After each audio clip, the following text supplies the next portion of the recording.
ప్రభువైన యేసుక్రీస్తు నామములో మీ అందరికీ శుభవందనాలు తెలియజేస్తాను. 21 మే 2024 సన్నిబాబు ప్రభు సన్నిధికి చేరి 20 సంవత్సరాలు వాడితో ఉన్నటువంటి కొన్ని అనుభవాలు మీ ముందు పంచుకోవాలని ఆశపడుతూ 1993 జూన్ 7న మా వివాహం జరిగింది. ప్రభు ఆ సంవత్సరం లోపల మాకు ఒక కుమారుడిని అనుగ్రహించమని ఆ ప్రభు సన్నిధిలో ప్రార్థన చేశాం. ఆ కుమారుడిని మీ సేవకు సమర్పిస్తాం అని ప్రభుతో వాగ్దానం చేశాం. 3 జూన్ 1994లో దేవుడు మాకు మా ప్రార్థనకు జవాబిచ్చి కుమారుడిని అనుగ్రహించారు. నా భార్య బాబుని తీసుకొని హాస్టల్స్ కి బైబిల్ స్టడీస్ కి వెళ్ళారు. 3 సంవత్సరాల వయసులోనే క్రిస్టియన్ వర్షిప్ సెంటర్ లో కీర్తిశేషులు అపోస్తులు గోడి సమయాలు గారు ఏర్పాటు చేసిన ఉద్యోగ సభలలో సన్నిబాబు మాతో పాటు పాల్గొన్నారు. ఆ మీటింగ్స్ లో ప్రభువును తన సొంత రక్షకుడిగా అంగీకరించాడు. వయసు 3 సంవత్సరాలే గాని ప్రభు అంటే చాలా ఇష్టం. రక్షణ అంటే వాడికి తెలుసు. వాడు చేసిన చిన్న చిన్న తప్పులు కూడా ఆ చిన్న వయసులో ఒప్పుకొని ప్రభువును రక్షకుడిగా అంగీకరించాడు. బాబుకు మేము సమూయేల్ అనే పేరు చిన్నతనంలో పెట్టడం జరిగింది. సమూయేల్ దేవుని యొక్క స్వరం విన్నాడు. ఆ విధంగా సన్నిబాబు కూడా దేవుని స్వరం వినాలి అనేటటువంటి ఆశతో సమూయేల్ అనే పేరు పెట్టాం. మా నాన్నగారి పేరు రాజు కాబట్టి రాజును జోడించి శామ్యూయల్ రాజ్ కుమార్ అనే నామకరణం కీర్తిశేషులు అపోస్తలులు గోడి శామ్యూయల్ గారి ద్వారా వారి సంఘంలో పెట్టడం జరిగింది. సన్నిబాబు అనే పేరు కృష్ణ అనే సోదరుడు నాతో పాటు వరల్డ్ విజన్ లో పనిచేసిన తమ్ముడు ఆ పేరు పెట్టాడు. అదే పేరుతో సన్నీని మేము పిలవడం జరిగింది. తను దైవభక్తి కలిగి పెద్దల ఎంతో గౌరవంతో దేవుని కృపలో దినదినము వర్ధిల్లుచుండేది. దేవుడు సన్నీకి పాటలు పాడే చక్కని వరం అనుగ్రహించాడు. చిన్న వయసులోనే ఎంత పెద్ద పాట అయినా చూడకుండా ఒక్కసారి వింటే చాలు చక్కగా పాడేవాడు. చర్చిలో అనేక సార్లు ప్రత్యేక పాటలు పాడేవాడు. తన తోటి వారికి చిన్నతనంలోనే బైబిల్ కథలు, సువార్త, ప్రవర్తన నియమావళి చక్కగా వివరించేవాడు. రోజు పెద్ద నాన్న వాడిని చూడడానికి వచ్చారు. హాల్లో మాతో మాట్లాడుతున్నారు. నిలబడి ఉన్నారు. సన్నీ అయితే ఏదో సపోర్ట్ ఉంటే కానీ నడవలేడు. కానీ సన్నీ ఒక చైర్ని అలా తోసుకుంటూ వచ్చి పెదనానికి ఆ చైర్ వేశాడు. ఒకరోజు హాస్పిటల్లో ఎంతో దుఃఖంలో ఉన్నాడు, బాధలో ఉన్నాడు. వాడికి ఆ ఇంజెక్షన్ వేసుకోవడానికి ఇష్టం లేదు, ఏడుస్తున్నాడు వేసుకోనని. ఇంతలో అపోస్తలు గోడి శామ్యూయల్ గారు సన్నీని చూడటానికి వెంటనే ఏడుపుమని 2 చేతులు జోడించి ఆయనకి నమస్కారం. సన్నీ ప్రభు సేవ సన్నీ సువార్త పాటలు పాడుకునేవాడు. గొప్ప దేవుడు అని సువార్త గురించి సిగ్గుపడినది. యేసుని ప్రేమ, యేసుని వార్త అనే పాట సన్నీ తన దగ్గరికి వచ్చే వాళ్ళకి సువార్త చెప్పేవాడు. ఎలా జీవించాలో నేర్పించాడు. సన్నీ జీవితం ఎంతో మందికి ఆదర్శం. చిన్నపిల్లలు ఎలా ఉండాలి, పెద్దలకు ఎలా విధేయతగా ఉండాలి, ఆ చిన్న వయసులో వారితో మాట్లాడుతుంటే మాకెంతో ఆశ్చర్యంగా ఉండేది.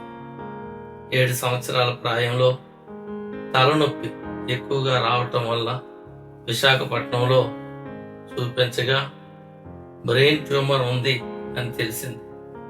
ఆపరేషన్ చేయించడానికి ధైర్యం చాలక కొంతకాలం హోమియో మెడిసిన్ వాడాం. బాబు దినదినానికి నీరసించిపోవడం, ఒక దినాన అపస్మారక స్థితికి చేరుకోవడం వల్ల వైజాగ్ ఎపెక్స్ హాస్పిటల్లో చూపించడం జరిగింది. ఆపరేషన్ అనివార్యమని చెప్పారు. ఇక ట్రీట్మెంట్కి బాబు చాలా చక్కగా సహకరించారు. డాక్టర్ శ్రీధర్ గారు బాబు ఎక్కువ కాలం బ్రతకడం కష్టమే అని చెప్పారు. ఆపరేషన్ అయిన 2 సంవత్సరాలకు మరలా సమస్య వచ్చింది. బాబు విశ్వాసంతో, ధైర్యంతో మాకు ధైర్యం చెప్తూ ఉండేవాడు. వాళ్ళ మమ్మీతో, మమ్మీ ఆడవకు, నువ్వు ధైర్యంగా ఉండు, నేను బ్రతికితే ప్రభు కోసం బ్రతుకుతాను, ప్రభు సేవ చేస్తాను, ఒకవేళ చనిపోతే ప్రభు దగ్గర ఉంటాను అని ధైర్యంగా చెప్పేవాడు. చెల్లి అంటే చాలా ప్రేమ. చెల్లిని ఒక మాట కూడా అననిచ్చేవాడు కాదు. ఎప్పుడైనా ఏదన్నా అంటే చెల్లినంటే నేను ఊరుకోను అనేవాడు. శ్రీకాకుళం నుండి విజయనగరం రావడం అంటే చాలా ఇష్టం. నైసక్క, తమ్మన్న అంటే చాలా ఇష్టం. విజయనగరం తాతయ్య, నానమ్మ అంటే చాలా ఇష్టం. ఇక్కడికి వచ్చి వీళ్ళతో గడపాలని చాలా సంతోషపడేవాడు. అదేవిధంగా సుజాత అంటే చాలా ఇష్టం. పిన్నికి పెళ్లి చేయొద్దు అని చెప్పి పిన్నికి పెళ్లి చేస్తే వెళ్ళిపోతుంది వేరే చోటకని బాధపడేవాడు. వినుబాబు పుట్టినప్పుడు వినుబాబు కోసం తను దాచుకున్న డబ్బులతో చక్కగా సాంబార్ అని, ఒక సబ్బు, పౌడరు ఇవన్నీ కొన్నాడు. చాలా ఇష్టం. అదేవిధంగా పెన్నీరాజ్, గోల్డీ వీళ్ళు ఎప్పుడు వస్తారా సెలవులకి ఇక్కడికి అని ఎదురు చూసే. అత్త పిల్లలంటే చాలా ఇష్టం. వాళ్ళందరినీ చక్కగా నోరారా బావా అని పిలిచేవాడు. మరి ఆ విధంగా అందరూ పేర్లు పెట్టి పిలుచుకునేవారు. కానీ వీడు శాంబే బావ, చిట్టి బావ, పెన్ని బావ అని చెప్పి వాళ్ళని బావలు అని పిలిచేవాడు. పెద్దలను గౌరవించేవాడు. మరి ఎవరిని కష్టపెట్టేవాడు కాదు. ఒక దినం వాడికి బెడ్ మీద ఉంటుండగా ఒక గాయం అయింది. ఆ గాయం నుంచి రక్తం కారుతుండగానే హాస్పిటల్కి తీసుకెళ్లాలని చిన్నాన్న బాబ్జీ మరి ఎత్తుకుంటే, చిన్నాన్న మీకు షర్ట్కి రక్తం అయిపోయిందని చెప్పి ఎంతో బాధపడిపోయాడు. ఆ చిన్నాన్న పర్వాలేదన్నా సరే వాడి బాధ కంటే చిన్నాన్న షర్ట్కి రక్తం అంటుకుందని చాలా బాధపడ్డాడు. ఆ చిన్నాన్న అనేక సార్లు వాడి కోసం రక్తం ఇచ్చి ఆ కష్ట సమయాల్లో వాడితో పాటు ఉన్నాడు. అదేవిధంగా మరి బేబీ పిన్ని కూడా మరి హాస్పిటల్ ఉన్నప్పుడు తనతో పాటు, మాతో పాటు తను కూడా ఉండి చిన్నపిల్లలను వదిలి కూడా మాకెంతో సహకరించింది. బేబీ పిన్నికి నీకు పట్టు చీర కొంటాను అనేవాడు. మరి అంత ప్రేమ, అంత గౌరవం, అంత కృతజ్ఞతా భావం కలిగినటువంటి వ్యక్తి సన్నిబాబు. అదేవిధంగా సూర్యకుమారి ఇంట్లో కొంతకాలం ఉండి మరి హోమియో ట్రీట్మెంట్ తీసుకున్నాం. వారు చూపించిన ఆప్యాయతకి వాడెంతో సంతోషపడేవాడు. చిన్నవాడైనప్పటికీ కూడా బలహీనంగా మంచంపై ఉన్నప్పటికీ బాబు ఏమనుకుంటున్నావు అంటే గాడ్ ఈజ్ గుడ్ అని చెప్పేవాడు. శరీరం కృషించిన సన్నిబాబు ముఖం నిరంతరం ప్రకాశిస్తూ ఉండేది. మరణానికి భయపడలేదు. తను చాలా చక్కని చర్చి బొమ్మలు డ్రాయింగ్ గీసి వ్యక్తులు చర్చిలోకి వస్తున్నట్టుగా, తను ఆహ్వానిస్తున్నట్టుగా ఆ చిన్న వయసులోనే బొమ్మలు వేసేవాడు. అదే ఆశతో ఎక్కడైనా వాడి పేరు మీద ఒక చర్చి కట్టాలనేటటువంటి కోరిక మాకు కలిగింది. ఈ మధ్యకాలంలో గొల్లాది అనే గ్రామంలో ఒక చర్చి నిర్మాణంలో మరి వాడి పేరు మీద కొంత సహకరించడానికి దేవుడు కృప చూపించాడు. సన్నిబాబు మరి ఎంతో చక్కగా బంధుప్రీతి, మనసారా అందరినీ ప్రేమించడం, అవి ఎన్నటికీ మర్చిపోలేనటువంటి సంఘటన. ఫాదర్ జోసఫ్ గారు మరి నిర్మలాతో ఉన్నటువంటి పరిచయాన్ని బట్టి ఎప్పుడు హాస్పిటల్కి వచ్చి వాడి కొరకు ప్రార్థన చేసేవారు. సన్నీ, నీకు పాలు పంపిస్తాను, ఎన్ని గ్లాసులు పంపాలి అంటే హాఫ్ గ్లాస్ చాలు అనేవాడు. ఫాదర్ గారు చాలా సంతోషపడి నైస్ జెంటిల్ మ్యాన్ అనేవారు. ఫాదర్ గారిని సన్నీ ఫాదర్ అంకుల్ అని పిలిచేవారు.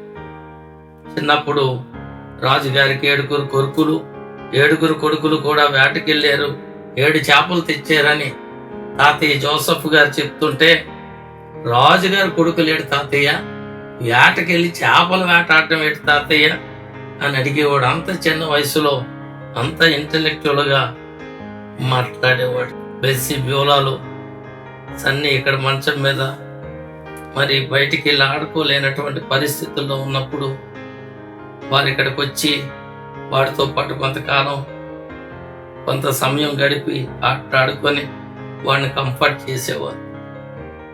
వాడు హాస్పిటల్కి మేము తీసుకెళ్ళినప్పుడు మా దగ్గర ఏమాత్రం మేము అన్ప్రిపేర్డ్గా వెళ్ళిపోయాం.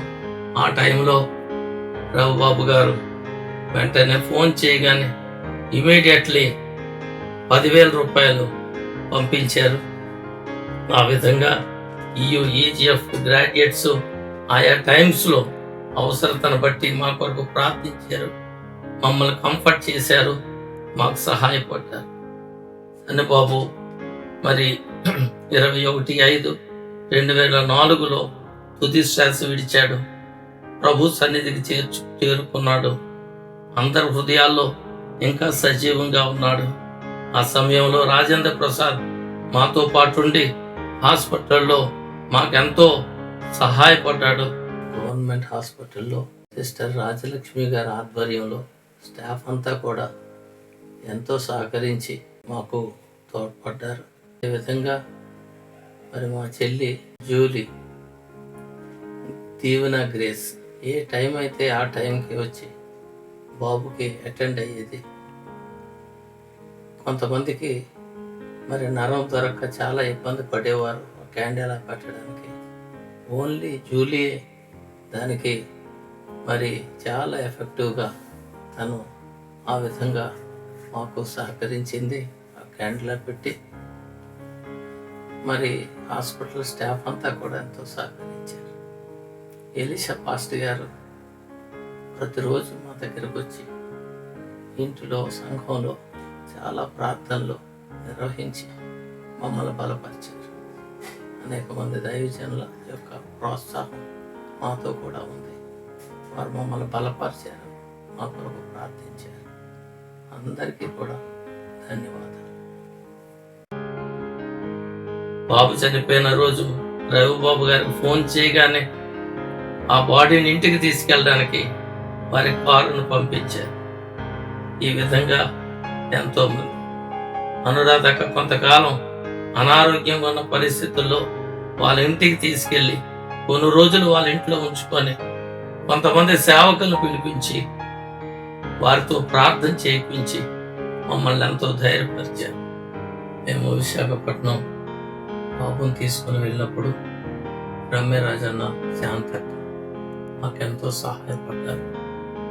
హాస్పిటల్లో మాతో పాటు ఉన్న డాక్టర్తో మాట్లాడడానికి వెళ్ళినప్పుడు రమ్యరాజన్న మాతో కూడా వచ్చి, అంతేకాదు డాక్టర్ ఇస్రాయేల్ రాజు అన్న మాట్లాడుకొని కోఆర్డినేట్ చేసి అనేక మంది గ్రాడ్యుయేట్స్కి మా గురించి తెలియచేసి, మేము హోటల్ భోజనం తింటే పాడైపోతాం, ఆరోగ్యం చెడిపోద్దనే ఉద్దేశంతో మరి అనేక మందికి ఈ విషయం షేర్ చేసి మరి వారు ఆయా సమయాల్లో మాకు నైట్ భోజనం తీసుకొని రావడం మరి వారి ద్వారా జరిగింది. ఈ విధంగా కష్టంలో సుఖంలో మా యొక్క గ్రాడ్యుయేట్స్, విశ్వాసులు అనేక మంది పాల్గొని మమ్మల్ని ఆదరించారు. ఇది మా జీవితంలో ఒక లక్ష్యం. ఇతరులు ఎవరైనా ఎలాంటి ఇబ్బందుల్లో ఉన్నప్పుడు ఎలా సహాయపడాలి అనే విషయాలు ఈ సంఘటన ద్వారా మేము నేర్చుకోగలిగాం. ఈ యూఈజీఎఫ్ వాళ్ళు మరి ఆ దినాల్లో హాస్పిటల్లో ఉన్నప్పుడు మమ్మల్ని పరామర్శ చేసేవారు, మాకు భోజనం ఏర్పాటు చేసేవారు. వీటి రీతిగా మా కొరకు ప్రేమించినటువంటి సోదరులు, మమ్మల్ని బలపరిచేటటువంటి సహవాసం, మాతో కూడా ఉన్నటువంటి మా కుటుంబం, మా రక్త సంబంధులు అందరూ వారు చేసినటువంటి ఉపకారం, వారు చూపించినటువంటి ప్రేమ ఎన్నటికీ మర్చిపోలేనిది. సన్నీ అందరి హృదయాల్లో చిరస్థాయిగా నిలిచున్నాడు. వాడు ప్రభు దగ్గర ఉంటానని చెప్పాడు. ఆ విధంగా ధైర్యంగా ప్రభు దగ్గరికి వెళ్ళాడు. అదే నిరీక్షణతో అనేక మందిని అలా బాధలో ఉన్నవారు, కష్టంలో ఉన్నటువంటి వారు, పిల్లల్ని పోగొట్టుకున్నటువంటి వారిని ఆదరించడానికి దేవుడు మమ్మల్ని ఈ అనుభవం గుండా నడిపించడాన్ని మేము నమ్ముతున్నాం. God bless you.